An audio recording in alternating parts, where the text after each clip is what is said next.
have a recording music. Please go down and pause.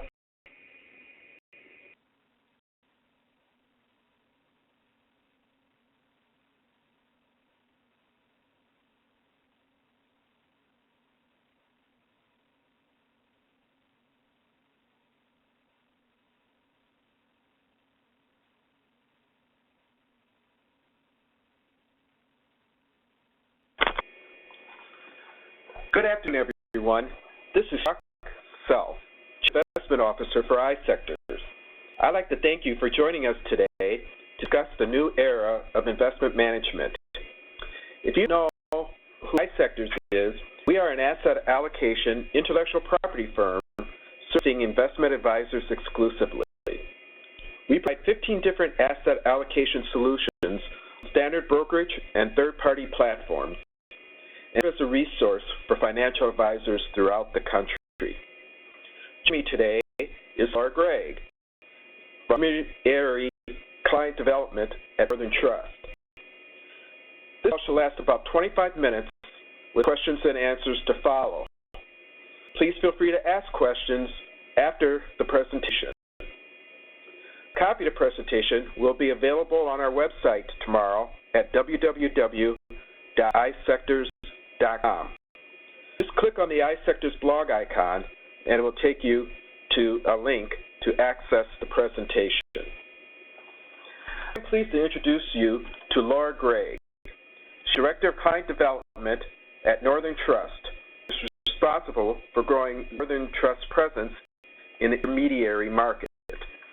She does this by nurturing industry relationships across channels and providing her distribution partners with sales intelligence, competitive analysis, and lead generation programs to grow engagement and revenue. Laura has more than 25 years of industry experience as a relationship manager, working with asset managers and financial advisors to identify industry trends and develop focused content and practice management solutions. Laura also has deep investment product expertise and has worked in products that specialists and marketing roles in the past. Since 2010, has been surveying financial advisors about their experiences and attitudes around outsourcing investment management functions.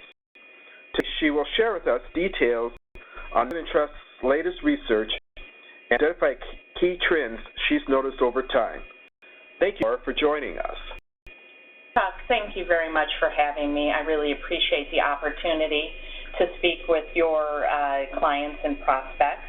And I'm going to start off this conversation with something that I don't think is going to be much of a surprise to anybody on the call, but boy, has our industry changed a lot in the last 10 years. How I got started on this survey was really after the decline of 2008.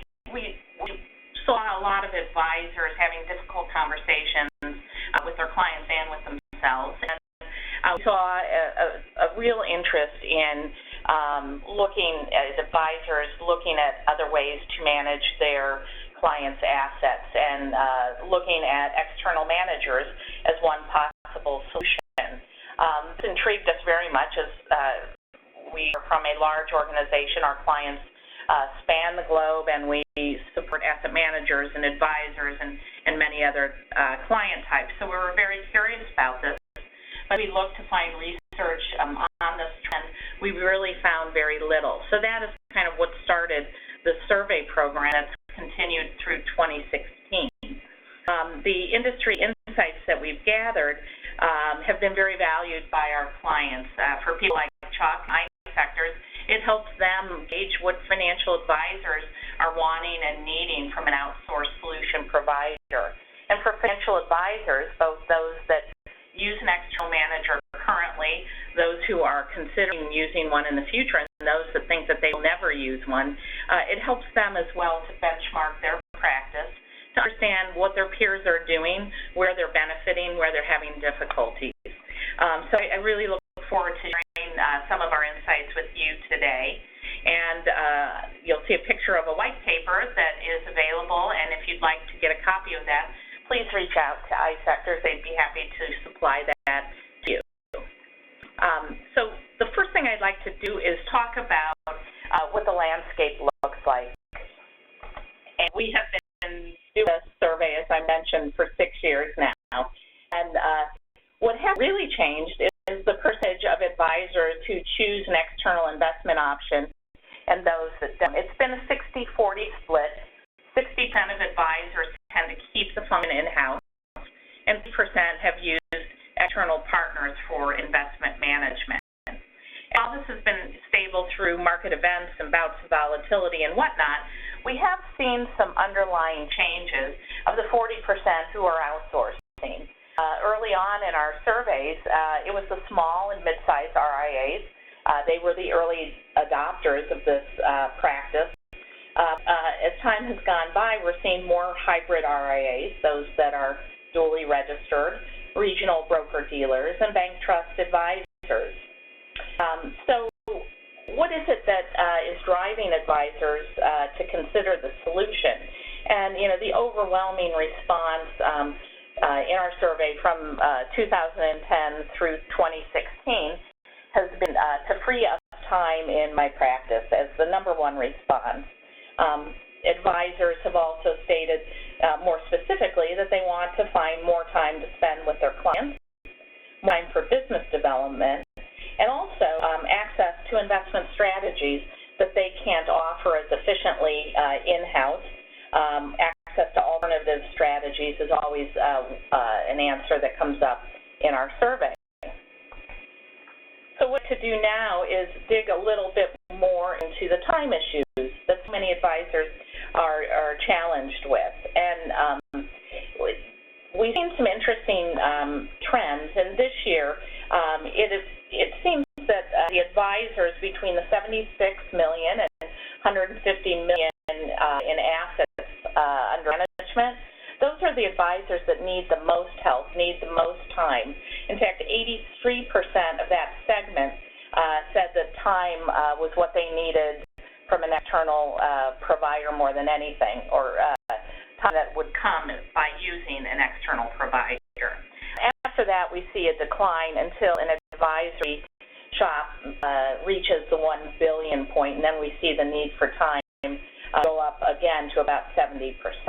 But I think, you know, obviously what that shows us is that 150 million point between 75 and 150 million is really an inflection point. It's when advisors need to make decisions. Are they going to grow their practice further? If so, how are they going to do it? Are they going to add staff and resources, or are they going to choose to find professional providers outside to outsource some of their materials? So it's really an important time in an advisor practice. And what is it that's causing this demand for time? And it's really growing demands of many kinds. Regulatory, of course. We've just made our way through money market reform.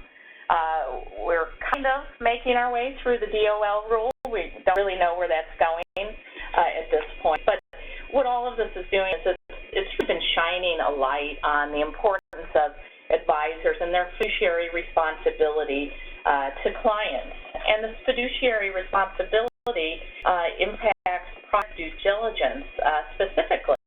Advisors are spending more and more hours trying to understand the construction of an individual product, trying to understand what the product does, what it's supposed to do, and is it doing that when it's combined in a larger portfolio with other investments. As you probably all know, this investment can be very time-consuming.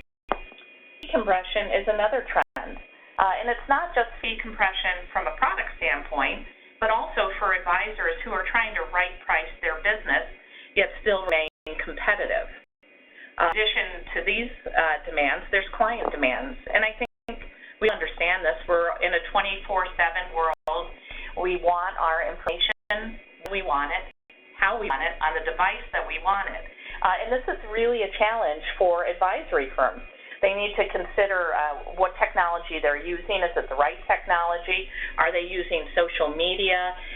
What is it that can enhance the client's experience? Really, all of these, I think, goes to underscore the need for scalability. Advisors have to do more with less.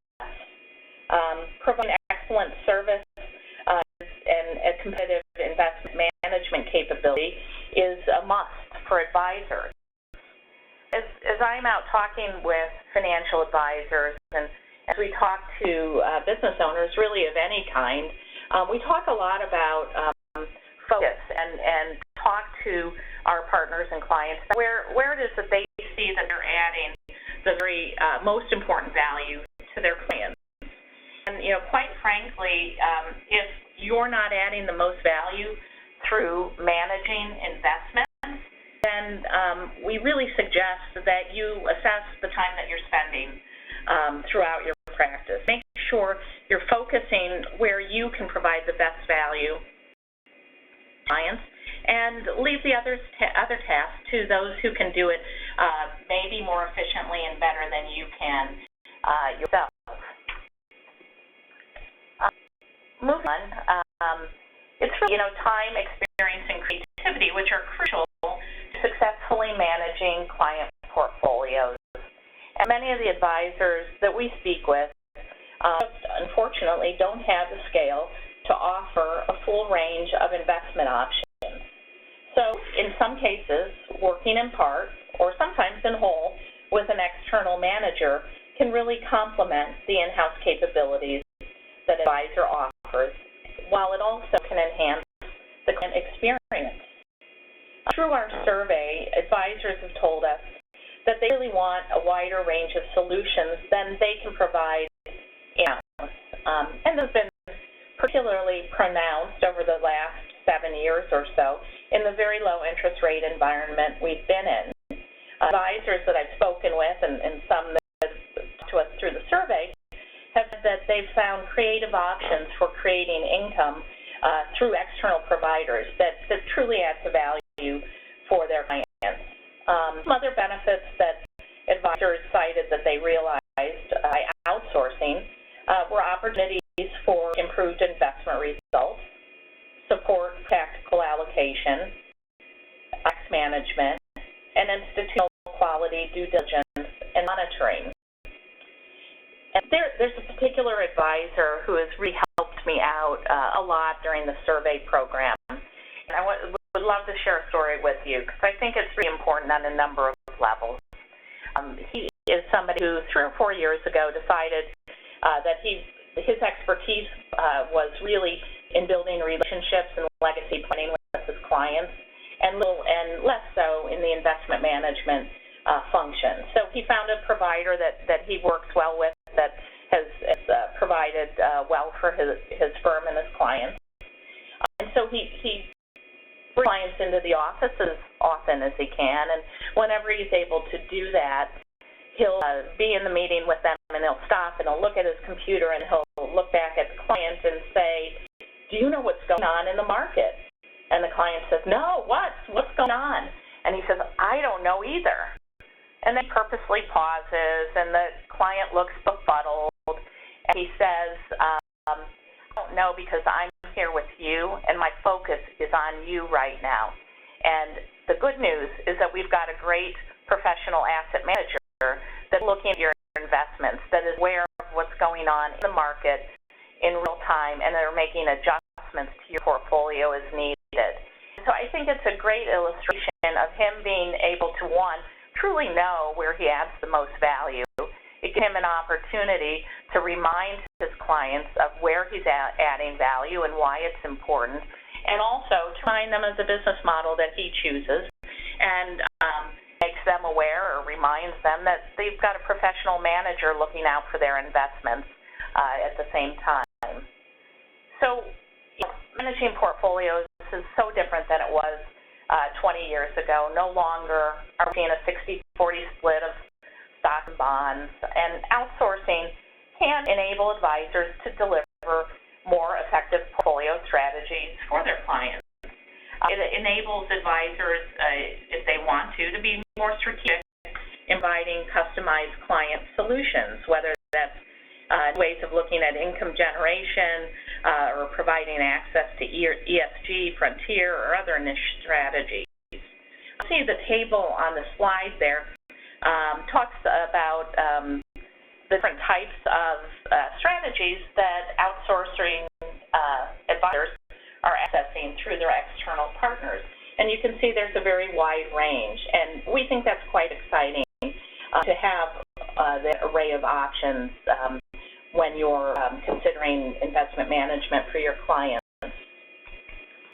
So let's go on and talk a little bit about the benefits. Earlier we talked about what was driving advisors to consider outsourcing, and now we can look at the benefits that they're realizing. And I think the really great news with this slide is that the benefits are mirroring the drivers. So the things that advisors wanted to achieve by outsourcing, they are achieving. They're citing those as benefits. And you can see, you know, the number one item is that they've been able to carve out more time to spend with their clients. They've gotten a consistent investment management process, a wider range of products, and due diligence and monitoring. In addition, many cited that they were able to generate better investment results than they were doing it on their own. So it's not on that slide, which is extremely interesting, is that this year, and we always try to be balanced, because if you think of Northern Trust, we really are agnostic to this, whether advisors outsource or not. We're agnostic because it really depends on the individual advisors. But those that followed our very long and intense survey, 177 advisors told us about the benefits they received by outsourcing. And when we asked about what the drawbacks were, there were only 7 that cited any drawbacks. And of those 7, there were none that were overlapping to even, point to one thing. So I think what that tells you is that advisors who feel that it's right for them to outsource are really have a high degree of satisfaction. But let's face it, outsourcing is not the right answer for every firm. And going back to my earlier comments, it's critical that advisors understand and focus on where they're adding the most value for clients. And so as we talk to the advisors who are keeping the function in-house, the overwhelming response to the reason why is that they believe that investment research is critical to their value proposition. They want to retain flexibility, manage expense, and other things, but really it goes back to what their value proposition is.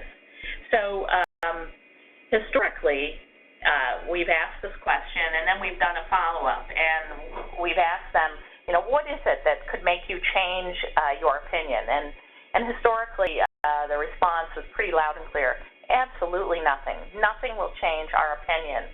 And what I found very interesting this year, which was our 4th time fielding the survey, was that 58% of the non-outsourcing advisors said that they haven't ruled it out. Even though not outsourcing today, they have not ruled it out. And that's a pretty sea change for us in the survey. And for advisors that do keep the function in-house, they're strongly committed to it, and they're becoming more and more committed.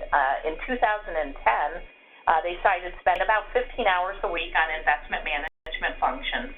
And in 2016, that number of hours almost doubled. They cited they were spending, on average, 28 hours a week for investment management functions. So I want to share with you some high-level stats here. And while advisors who choose to outsource the investment management function make up 40% of our universe, they are citing that they're reaping some really important benefits. You can see in the graphic there, the satisfaction rate is really high. It's always been high throughout our survey, but this year it reached an all-time high of 96% of advisors said that they were satisfied with their outsourcing solution. And once outsourced, they tend not to change to go back. And over time, we've seen more and more advisors who cite that they've been outsourcing for more than 5 years. And this year, 60% of the outsourcing advisors we surveyed had been doing so for more than 5 years. So find that very interesting. And also more than half, 52%, of our respondents cited that they have been able to grow their client base as a result of outsourcing the investment management function. And that is one that I really think is very important. 34% of advisors who have chosen to outsource the management function have also been able to reduce fees to clients. And in our world of fee compression, it just feels so important, and they're very pleased that they're able to do that. So some final thoughts. I'll end as I started. The advisory market is evolving so quickly, and it's really important. If you want to grow your business, you have to remain relevant, and you need to really understand the changing competitive landscape. Investment management price pressure is very unlikely to revert course. So we encourage advisors to consider where advice can become a bigger component of their revenue strategy, because it's going to be harder and harder to generate revenue from the product sales. Technology, robo and digital advice services are here and growing. As we talked about before, clients expect and demand 24/7 access. And there are so many new ways to communicate, whether that's social media, clients who want to meet via FaceTime, through webinars like we're doing right now. Advisors really need to stay ahead of the game on technology and offer seamless experience to their clients. And of course, regulatory issues. More regulation, obviously means more time and possibly more human resources to manage it. So again, it all goes back to scalability, and thank you. That's the end of my comments, but I'm going to turn it over to Chuck right now. Thank you, Laura, for sharing insights on this fascinating research. We'll now begin the Q&A portion of the webinar. If you have any questions, please click #6 or #6 to unmute your line and ask your question. After asking the question, please push *6 to mute the line. I'll ask the first question, and then other people could jump in. Because of the that you indicated that investment research is part of their value proposition, and then the other point that outsourced investment managers can provide a wide range of solutions, are there types of investment advisors where outsourcing tends to happen the most? Comparing IRAs or IBDs or wirehouses, whatever. What's your feel on that? Sure. Well, that really crosses the spectrum. What we're seeing is smaller RIAs, probably under the 75 million mark, are outsourcing more of their client assets, and more. They've been inclined to outsource a larger percentage of the client assets. However, some of the mega advisors, the mega RIAs over $1 and $3 billion, are outsourcing a huge amount of client assets. They're doing so maybe more strategically and tactically than the smaller advisors, but it's really been across the board. We've seen more of a pickup with hybrids and a little bit more with insurance broker-dealers.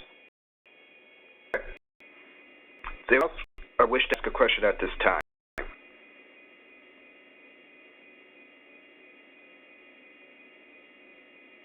Ask a second question.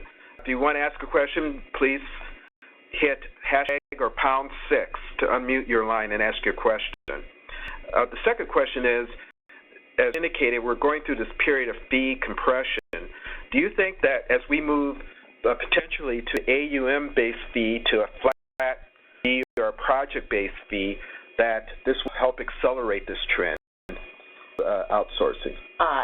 I do, and I think it's just becoming, as we talked about earlier before, advisors need to price their practice. It's just really becoming a challenge to do so. So I do anticipate that over time, as we get to more of a flat rate pricing, you will see more of this. I'm really excited. We'll do another survey next year, and I'm curious to see if that top line number, the 40% that keep it in outsourced versus the 60% that keep it house, if that starts to move. I have my thoughts, but I won't share that. Okay, well, we'll find out. A question from any other participant? I was wondering if what the advisors that are outsourcing, what are they doing? I'm assuming it's load mutual funds, creating portfolios, or picking individual stocks and market timing for the client. Is there any mention the regulatory environment and their fiduciary responsibility that's related to their ability to do the due diligence properly on the market, the investment universe they're working in? It's very difficult to have the time to do proper due diligence on all of your investment options and maintain that for your portfolio if you're an independent advisor.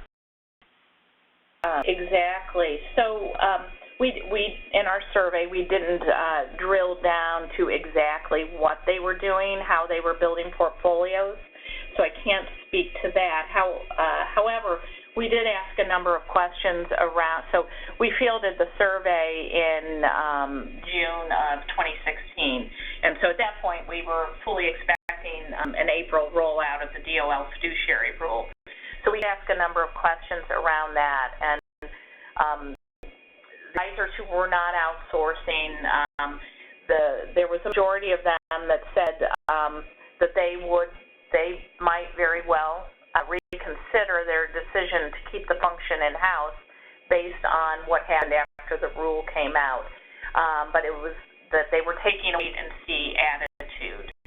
But there is, truly, there is a time commitment to that, and I think that the spotlight on the fiduciary commitment is illustrated by the additional hours that the advisors cited that they were spending on investment management functions, doubling almost in the course of 6 years. Thank you, Laura. Anyone else wish to ask questions? And you could click #6 or #6. While waiting, there's another stat that was pretty interesting this year. At the start of the survey in 2010, we asked advisors what they were outsourcing in terms of activities. I think about 50% of them said they were outsourcing all activities. And with each survey that we fielded, which is every other year since then, that percentage has declined. This year, they cited, just 17% cited that they were outsourcing all activities. So I think what this really tells us is that advisors are needing to be more strategic. And so, they're also using multiple providers in some cases. They're outsourcing just certain strategies, or sometimes they're outsourcing just complex portfolios or certain types of clients. So it really, over the years, we are becoming very a la carte, although, again, the smaller advisors are finding a great deal of value in outsourcing full portfolios rather than trying to do construction themselves. Any no questions? This is your last chance, #6, if you wish to ask a question. I'd like to again thank Laura and the Northern Trust for providing us with this information, and thank you for attending the webinar this afternoon. iSectors offers 15 different solutions, strategic, dynamic, and tactical, to our financial advisors' clients. If anything that the iSectors team do to assist you with your asset allocation needs or help you begin to outsource your investment solutions, please let us know. We can be reached directly at 800-869-5184. That's 800-869-5184. Have a great evening.